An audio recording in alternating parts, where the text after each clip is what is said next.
In our town, there's a spooky tale about a character named the Backwards Buddy. People say you might spot him on the roadside when you're driving, especially when you're heading home. I've seen photos of the Backwards Buddy. They're shared around by text message among school kids, office workers, friends, and families here. Strangely, I've never seen these photos online. I'm not sure if it's due to fear, or because those who've taken the photos want to keep the mystery of our local legend alive, or for some other reason. I was pretty sure those photos were fake, just someone dressed up as the Backwards Buddy. Maybe it was the same person every time. As for what the Backwards Buddy looks like, he wears his worn-out clothes backwards, usually a checkered shirt and jeans. His painted smiling face looks creepily real until he turns to the side, and you can see it's a flat surface.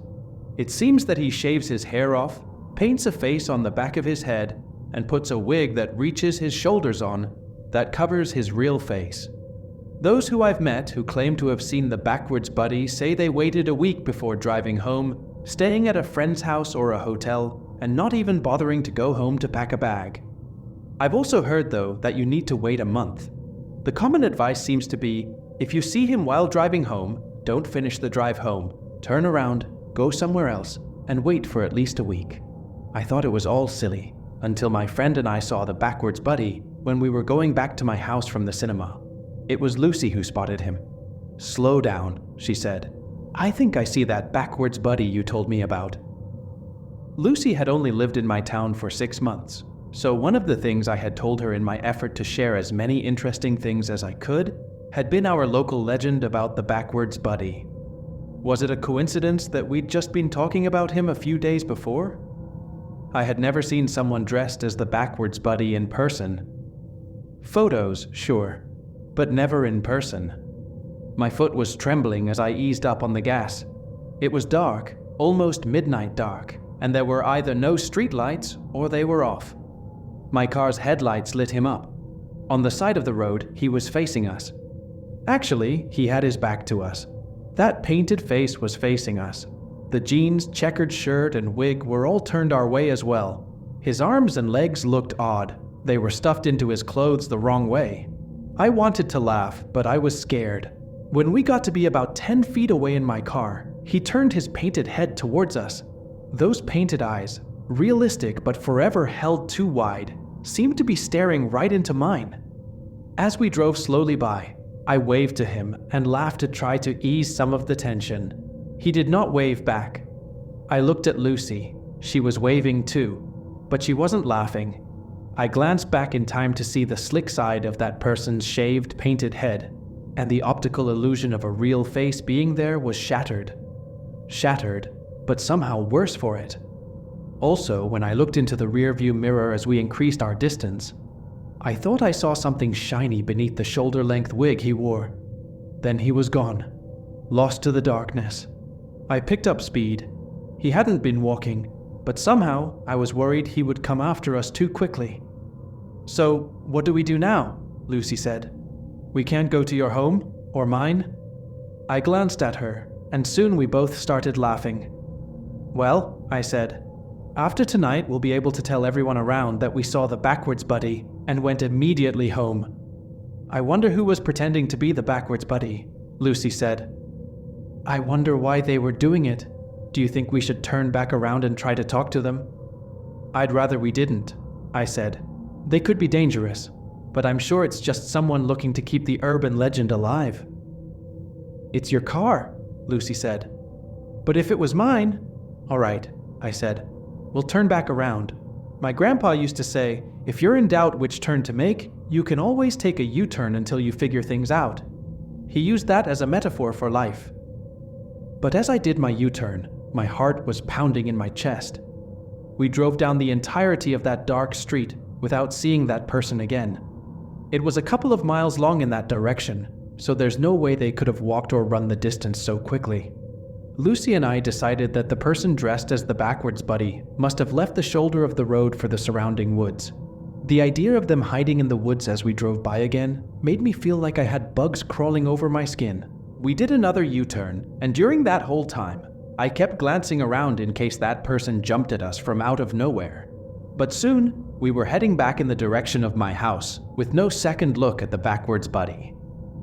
Lucy and I tried to laugh it out, and we tried talking about other things, but both of us were pretty scared. We couldn't stop chatting about everything and nothing, or glancing out the windows or into our side mirrors. We turned into my subdivision, then we turned onto my street, and everything changed. As soon as we turned onto my street, we started to go backwards instead of forwards.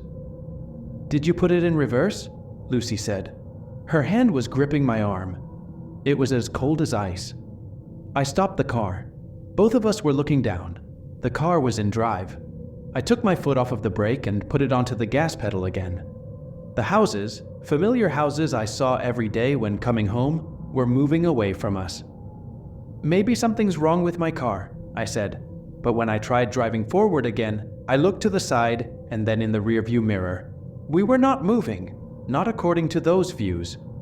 In front of us, the houses receded every time I put my foot on the gas, but from the side and rear it appeared that we were standing still.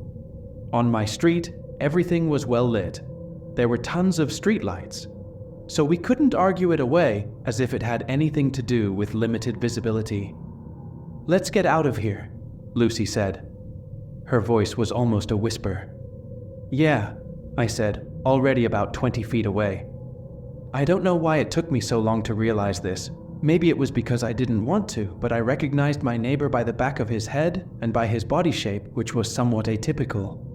I'd seen him often stooped working in his garden while I was driving by.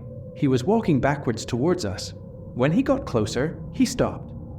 Then he began shouting, emplay, over and over again, standing stock still, his back to us. Only later would I realize he had been saying, "Help me," in reverse. I rolled down the window.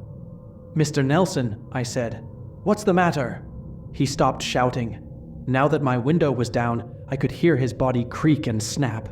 Blood poured out of fissures as the joints of his arms and legs changed drastically. When Mr. Nelson's head twisted all the way around towards us, I was sure that I saw the light go out of his eyes. Then, whatever had taken over Mr. Nelson made a first step forward with the new architecture of his body. Lucy and I both began to scream at that first step. I rolled up the window as Mr. Nelson loped around on strange, inhuman legs. His kneecaps and elbows had become stretched and exaggerated from being reversed. I put my foot on the gas, with the car still in reverse, and through the front windows we seemed to be careening forward. Even though a glance out the sides or in the rear view showed us to still be stationary, we slammed into Mr. Nelson. Blood slashed across the windshield. The car rose and fell as we went over his body. To the sides and rear, there was no indication of the car rising and falling. I did not see a lump appear behind us. I kept my foot on the gas, still going forward in reverse. I saw a window of a neighbor's house shatter. A couple I barely recognized crawled out like baby spiders out of eggs, leaking blood and more blood as they scraped themselves against the shards in the window frame. I don't think it was that they didn't know how to open windows. When the wife paused in the window, she smiled. She intentionally rubbed her scalp against a particularly sharp-looking piece of glass. Meat and blood came away.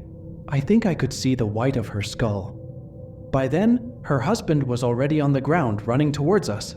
I sped forward. They and their house vanished in the sides and rear of the vehicle, which were again still stuck near the street's entrance.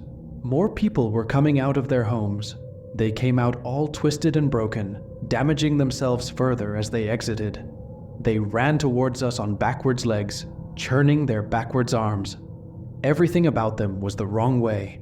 Before long, I found myself slamming on the brakes. "Keep going!" Lucy yelled. "They're going to catch up with us." Ahead, I saw my own driveway.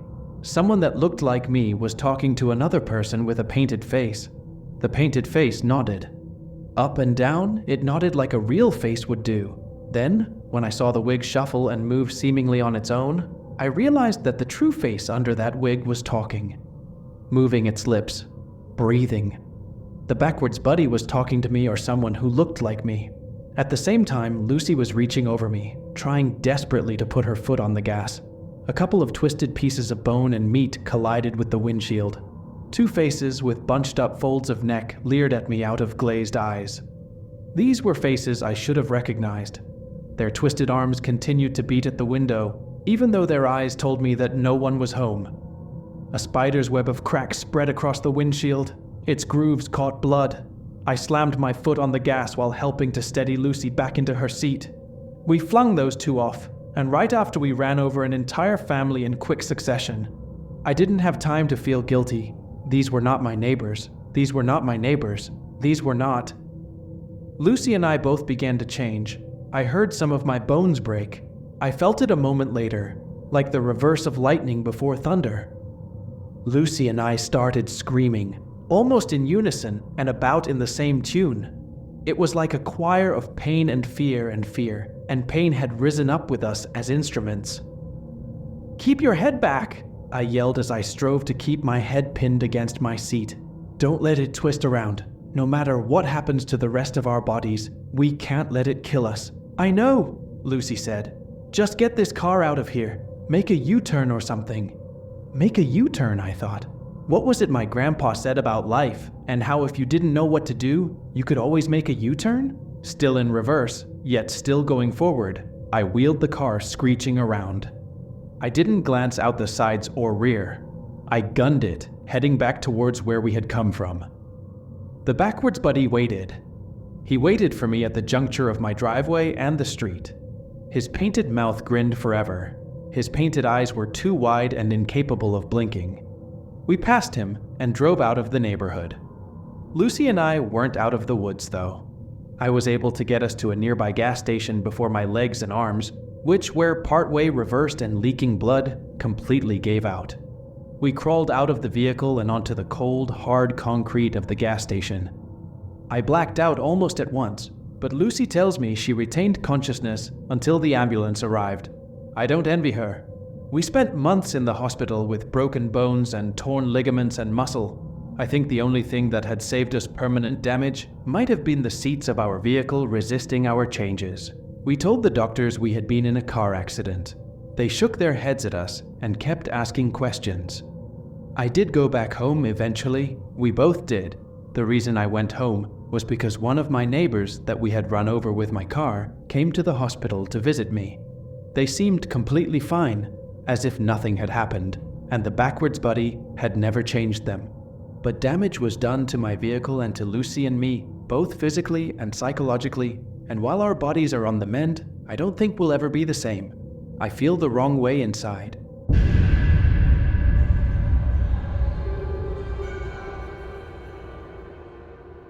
I don't go out when it's dark anymore. I only go to places that are very bright. My friends laugh at me for this. They love to drive around the city outskirts and watch the stars at night. I used to enjoy these activities too, until one night changed everything. It was a year ago, in the hot month of August. I was living in a small town in northern Montana, taking advantage of the affordable local community college and cheap housing. I had just finished my finals and was excited to visit my family in California for a week-long holiday. The journey wasn't short. It took at least 5 hours to reach the next city. To reach my parents' place, I had to travel an additional 7 hours. Driving through Montana isn't very interesting unless you enjoy vast landscapes and empty fields. I started my journey at 5 a.m. The decision to leave early, which seemed smart the previous night, was now making me tired and regretful. I went to the nearest gas station and bought the usual road trip supplies. Energy drinks, chips, pretty much anything that looked good at the time. The coffee I had brought with me was starting to kick in, and I began to look forward to at least the initial first few hours of the trip. That was typically how it was with long car rides for me. The first few hours were great and relaxing with the rest of the trip, just slowly getting worse as I got those fun cramps or stiffness in the body from sitting for so long. Before heading out of the town, I checked my phone, queuing up my playlist of music that would be keeping me company and double-checking my route out of the town on Google Maps. Darn. A red bar sat halfway between me and where I was heading. Construction ahead. Expected delay, 45 minutes. Great. That was just my luck that the main road itself was getting work done, but there wasn't anything I could really do about that. Finally pulling out of the gas station, I headed out, starting my long journey. The music pulsed through the speakers as the light pollution of the town slowly faded behind me, and the night sky grew ever brighter. It was a full moon out tonight, and one that complemented a sea of stars quite nicely too. That helped raise my mood up a bit, and I soon got lost in thought as I cruised down that dark road. After about an hour of driving down the open highway, the sky seemed to quickly darken, the moon becoming obscured, and the illuminated plains around me fading away to an inky black. The only thing that was visible now outside of my headlights were different twinkling lights off on the horizon and the city lights far behind, still in my rearview mirror. The lights ahead pulsed between orange and reds, with the occasional flash of a vehicle's headlights. That had to have been construction, I figured. It was another joy of driving out in these flat areas. You were able to see practically a full hour ahead of you in advance and just really take in all excitement. At night, without the moon's glow, it was a much different feeling than boring though. It kind of felt like you were driving through space itself, a massive black expanse all around you, with only the different bits of light off in the distance showing any real signs of life. Almost as though the night sky itself had dripped down and enveloped the ground below. I cursed and shielded my eyes as someone passed me with a set of far too bright to be legal headlights, night vision being lost immediately. By the time I could actually see again, thankfully having not flown off the road, everything that wasn't in my headlights was just pitch black now. The edges of my car's headlight beams didn't seem to extend very far out either. Because of this, I almost missed a pair of cars that were off the side of the road, hazard lights going on and off to try and warn me in advance. I slowed my vehicle to try and get a better look, in case they needed any help, but as I passed by, I didn't see anyone in the vehicles themselves. Neither car appeared to be damaged either. Weird.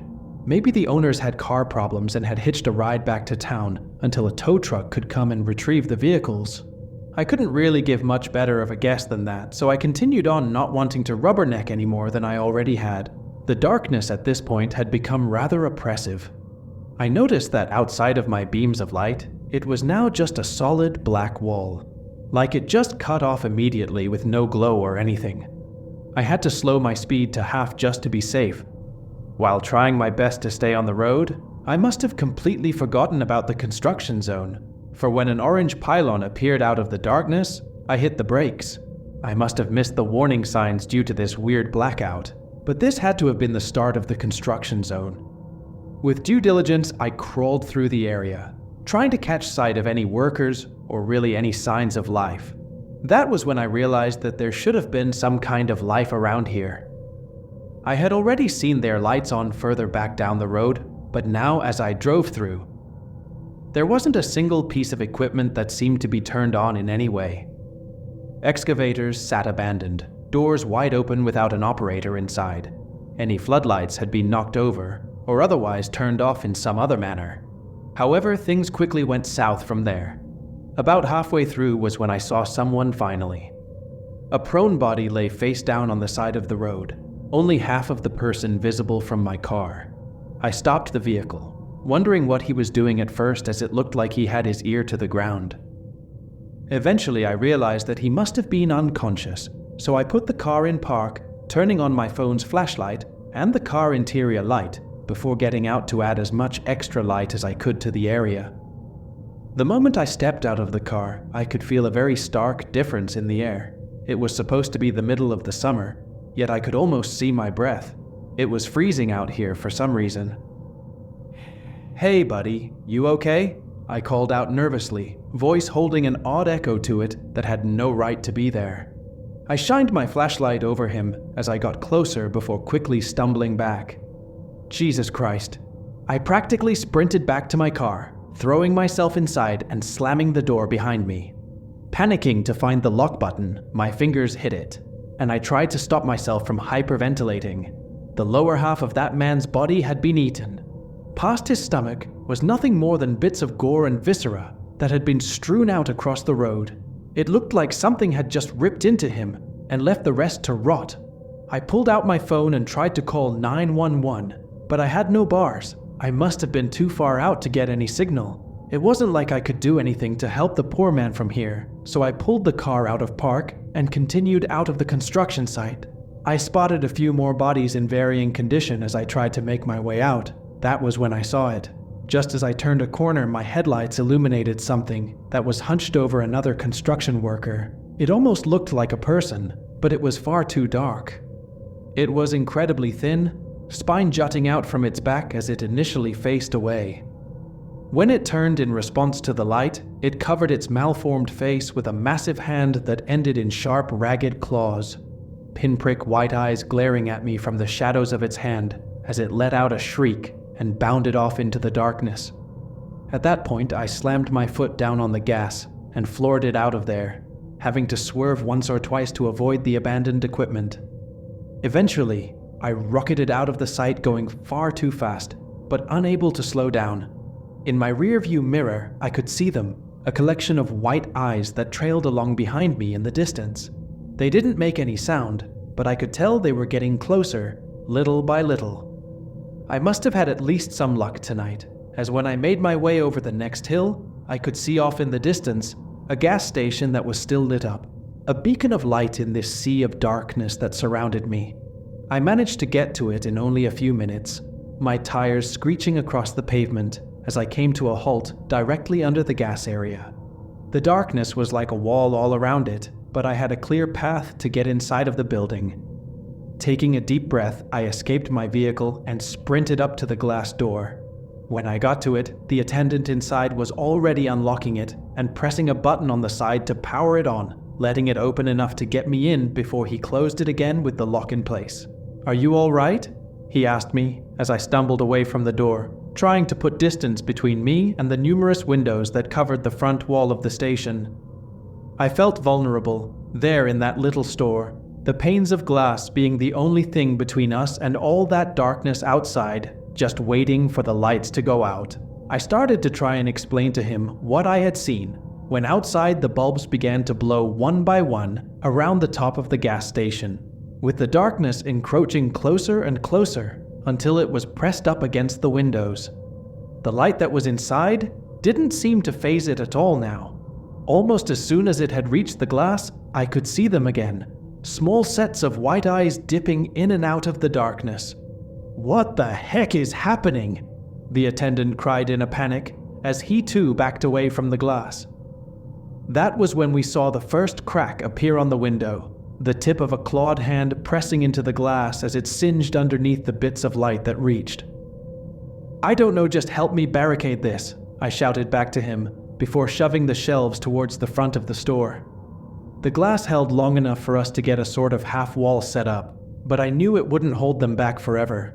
Turning to him, I asked, "Is there a security room or somewhere else we can go to hide in here?" He nodded, saying, "In the back room. It's small, but should fit us both." We got into the security room and shut the door, sliding the heavy lock into place before settling in. The room was small but well illuminated, a row of 6 TV screens showing different camera angles from around the building. 4 of them were completely blacked out, with only 2 left that were inside the store itself. One was positioned in the main lobby, and the second was pointed just outside our door. Only a few minutes after we had entered the security room did the front windows shatter. We only got to see a couple of seconds, but we watched the shelves get pushed aside and the inside go completely black. Now all of the cameras were dark, and when the single bulb above us started to flicker, I turned on my phone's flashlight just in case. Luckily, the power didn't go out in this room, at least, the door being sealed along the bottom as well, so there wasn't any cracks for whatever this thing was to filter in through. We sat there in silence for a time, neither of us brave enough to break it in fear of attracting unwanted attention. That silence broke at the first sound of scratching, which eventually led to a chorus of low whispers just outside of our door. They sounded just like normal people, and if it wasn't for what I had already seen, I might have thought that we were being rescued. But their voices were too low, and underneath their pleas for us to come out, I could get that sense of danger just on the edges of it. Like if we didn't comply, there would be consequences. I don't know how long we were forced to sit there and listen to the scratching and whispers. The TV monitors would come on though one by one as the darkness seemed to recede, the sky a pool of red and orange that signaled sunrise. We waited until the sun was well above the horizon before opening the door slowly and taking our first steps outside. The store was trashed. glass everywhere, along with what looked like hundreds of footprints that had trampled across the merchandise. My car appeared untouched, and I got it running again after the police arrived to aid the attendant. I still don't know what I saw that night. I don't think I ever will. But I think that's for the best, as there are some things that should probably stay in their darkness.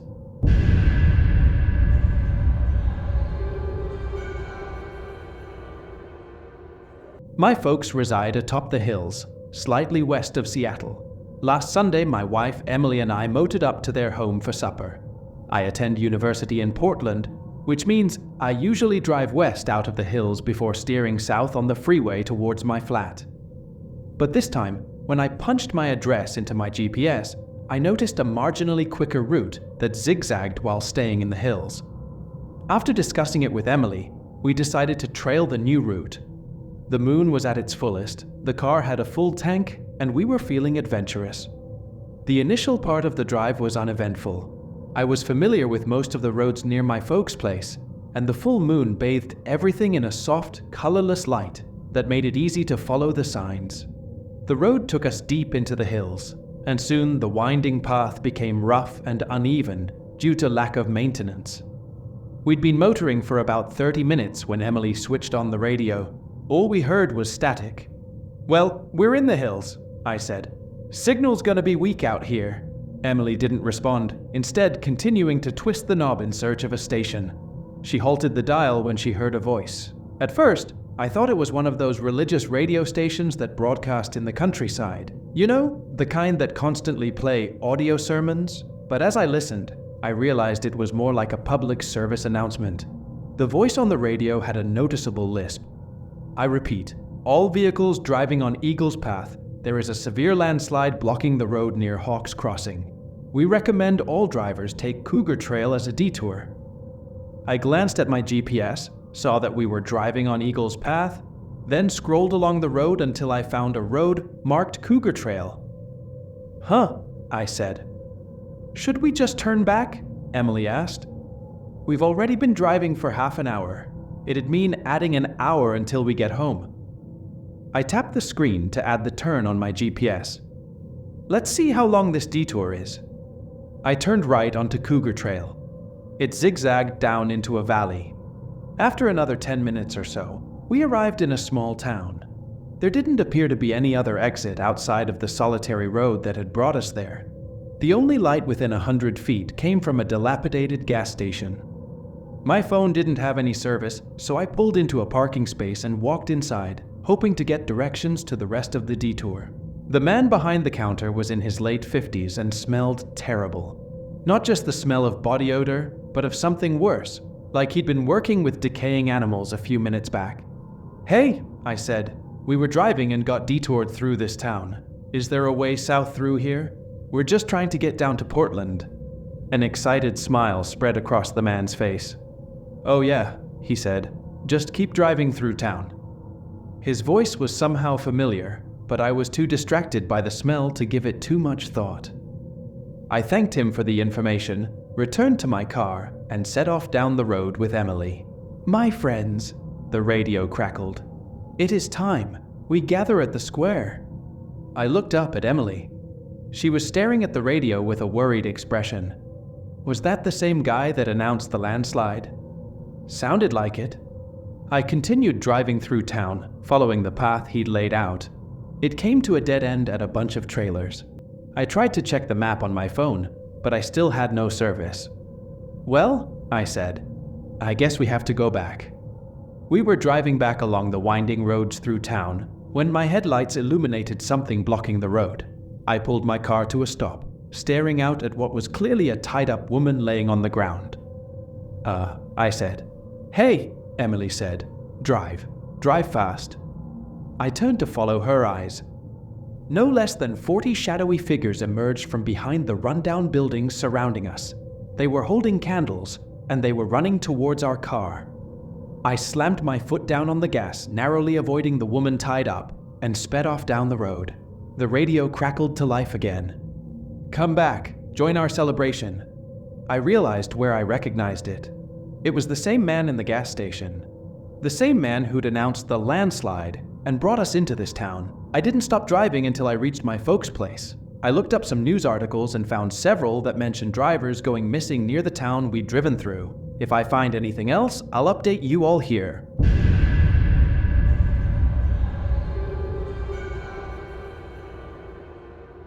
All I wanted was to go to the beach. I don't think that's too much to ask. I've been on the road for about 8 hours now, and there's no end in sight. Don't get me wrong, I love driving. I love road trips. I love the stretch of hills between San Francisco and Santa Cruz. The problem is, the drive is supposed to be just about an hour and a half, tops. That's why I started to suspect something was off around the 2-hour mark. It was a beautiful day. The past week had been pretty rainy and gloomy, but today was sunny and bright, and everything was green, rejuvenated from the recent rain. That's why I thought today would be a good beach day. It wouldn't be warm, it never is this time of year in California, but I thought it might be nice to get out of the house, take a stroll. I'm definitely out of the house. I'd give anything to see my bed again. Around the 3rd hour, I started to get anxious. I hadn't seen another car on the road. In fact, I hadn't seen anything. No exits, no intersections, no gas stations, no signs. I thought that maybe I was driving in circles, so I picked a particularly uniquely shaped tree and decided to see how long it would be until I passed by it again. I haven't seen that tree since. In fact, unless I'm very much mistaken, the landscape hasn't repeated itself once. It's like someone took the 1.5-hour long stretch of highway and somehow rerouted it to Canada. 3.5 hours into my increasingly strange trip, I saw a car driving the other direction. My heart jumped and I hit the brakes. I skidded to a stop, and I stared at the blue car's taillights in my rearview mirror, my heart pounding in my ears. I made a U-turn and spun around, immediately chasing after the first sign of human life I had seen in 3 hours.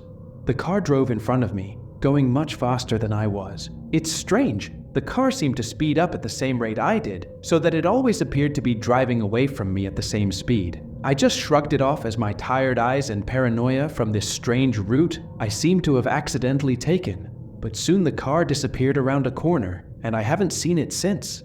Actually, I haven't recognized anything since. That weird-looking tree I passed wasn't where I thought it would be, and nothing has looked familiar since I turned around. I didn't know what else to do, so I kept driving. Now it has been 8 hours since I left San Francisco, and 4.5 hours since I turned around. I should have been back by now. I should have seen something by now. Something other than this endless road winding through this endless forest, endlessly twisting and turning and going up and down and around, and somehow not passing one single man-made structure of any kind. The fear and frustration and anxiety rose in me, slowly. That blue car had been a beacon of hope, snatched away just when I thought that maybe I wasn't alone on this strange highway. My playlist of favorite songs hit the end and looped back to the beginning, something I haven't experienced since I made it. Hearing the same songs for the second time that day, hammered in the strangeness of this situation. More than that, it taunted me. My vision began blurring around 7 hours. I had to shake my head to stay focused. Seeing a whole lot of the exact same thing for that long can begin driving you insane. There was only road and forest, and a whole lot of it. Nothing broke it up visually. Nothing broke up the sound coming through my speakers. I thought that maybe I had gone crazy. Maybe all the stress of work and school had pressed down on my fragile mind for so long that I just snapped, and now I was trapped in an endless loop of road and forest and forest and road, and songs I was sick of hearing. Maybe this was a sign I should end it. Maybe I needed to end the monotony myself, just turn the wheel and fly off the road and into a tree, and then it would all finally be over. That's when I slammed on the brakes and came to a screeching halt. Had I just seriously considered driving off the road? It was time for a break. So here we are, an hour later. My car is parked in the middle of the road with its hazards on. If somebody comes by, I will thank God and then get in with them and ride right back to civilization. I am never driving alone again. I don't have many friends, but I'm calling every person I know the second I get back. I never want to be alone again. I hate the silence, and I hate this music I've already heard. I don't have anything else downloaded. I hate the road, and I hate the forest, and no matter where I look, that's all I can see. Just trees and pavement, and I just want to see something else. I stared at my car for half an hour because my eyes hurt. They physically hurt from looking at the same thing for hours on end. Another strange thing. The sun hasn't moved in the sky. My car's clock says it's around 5 p.m., but the sun is still high. It should be dark now. I should be home now. Anyways, I typed this all up on my phone to try to keep myself sane. I'm not sure if it worked. I don't know if anyone will see this. I don't have service, but I'm going to try to post it online, and maybe it will go through. I'm going to sleep in my car now. Hopefully I will wake up, and this will all turn out to be a bad dream. Good night, road. Good night, trees. Good night songs I've heard too many times today. I hope I never see you again.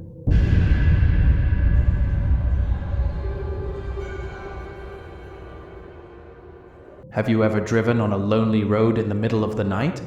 It's a time when you can be truly alone. The only lights are the stars, the moon, and your car's headlights. The only sounds are the hum of the car on the road, and the occasional chirp of a cricket, or the howl of a wolf. I'm a taxi driver by profession. I often drive at night to earn my living. Once I was driving a large taxi full of luggage from New York to Boston. It was a simple job that paid about $200, so I took it.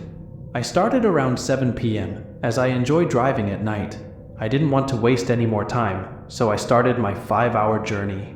The drive was uneventful. As much as I enjoy driving, these trips can be quite dull. I drove down the highway, occasionally passing a small car or another taxi.